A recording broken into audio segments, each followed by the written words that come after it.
दोस्तों, मेरा नाम है कुमकुम बिनवाल।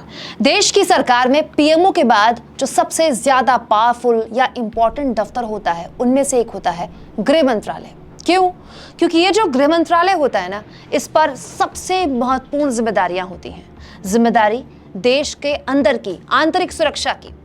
दोस्तों, वो गृह मंत्रालय ही होता है जो न केवल देश की आंतरिक सुरक्षा बल्कि बॉर्डर मैनेजमेंट, राज्य और केंद्र के रिश्ते, यूनियन टेरिटरीज का प्रशासन, सेंट्रल आर्म्ड पुलिस फोर्सेस का मैनेजमेंट और आपदा प्रबंधन जैसी बहुत ही महत्वपूर्ण जिम्मेदारियां निभाता है। लेकिन देखिए, एक ऐसा मंत्रालय जिसके ऊपर इतनी भारी भरकम जिम्मेदारियां रखी गई हैं, उसके गृह राज्य मंत्री कैसे कैसे लोगों को बना दिया गया। दोस्तों, केंद्रीय गृह राज्य मंत्री निशित प्रामाणिक के खिलाफ अलीपुरद्वार कोर्ट ने वारंट जारी किया है। बताया जा रहा है कि 13 साल पुराने मामले में मोदी जी के मंत्री के खिलाफ ये वारंट जारी हुआ है। मामला है साल 2009 का। तब निशित मंत्री नहीं थे। 2009 में पश्चिम बंगाल के अलीपुरद्वार में सोने की 2 दुकानों में चोरी हुई। उस वक्त घटना का आरोप इन्हीं पर लगा। 13 साल से मामला कोर्ट में चल रहा है। सरकारी वकील प्रशांत नारायण मजूमदार ने दावा किया है कि सुनवाई के दौरान आरोपी यानी कि मोदी जी के मंत्री का कोई वकील पेश ही नहीं हुआ कोर्ट में। इसीलिए जज ने निशित प्रामाणिक के खिलाफ गिरफ्तारी वारंट जारी कर दिया है। बताइए, देश के गृह राज्य मंत्री के खिलाफ चोरी के मामले में वारंट जारी हो रहा है।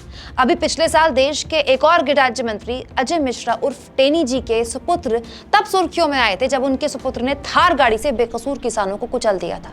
भारी बवाल हुआ था। दोस्तों, पीएम मोदी से उस वक्त विपक्ष ने भी सवाल पूछे थे कि आखिर क्यों ऐसे आदमी को आपने अपने कैबिनेट में बनाए रखा हुआ है जिसका न केवल बेटे पर इतने गंभीर आरोप है बल्कि खुद वो भी खुलेआम किसानों को धमकाते कैमरे में कैद हुआ था। लेकिन हल्ला करने वाले तो हल्ला करते रहते और टेनी जी की कुर्सी आज तक बची हुई है। अब उसी मंत्रालय के पद पर बैठे इतने महत्वपूर्ण मंत्री पर चोरी के आरोप लग रहे हैं। बाकायदा कोर्ट ने वारंट जारी कर दिया है। दोस्तों, बहुत संभव है कि बीजेपी इसे राजनीतिक साजिश कहे। यह भी हो सकता है कि इस मुद्दे पर ममता बनर्जी की पार्टी तृणमूल कांग्रेस और बीजेपी एक बार फिर से पश्चिम बंगाल में आमने सामने आ जाए। लेकिन बात यहाँ पर राजनीतिक है ही नहीं ना, बात तो यहाँ पर साख की है। साख देश के गृह मंत्रालय की, उस गृह मंत्रालय की जिसके ऊपर देश की आंतरिक सुरक्षा की जिम्मेदारी होती है, जिसके अंतर्गत इतने महत्वपूर्ण डिपार्टमेंट्स आते हैं।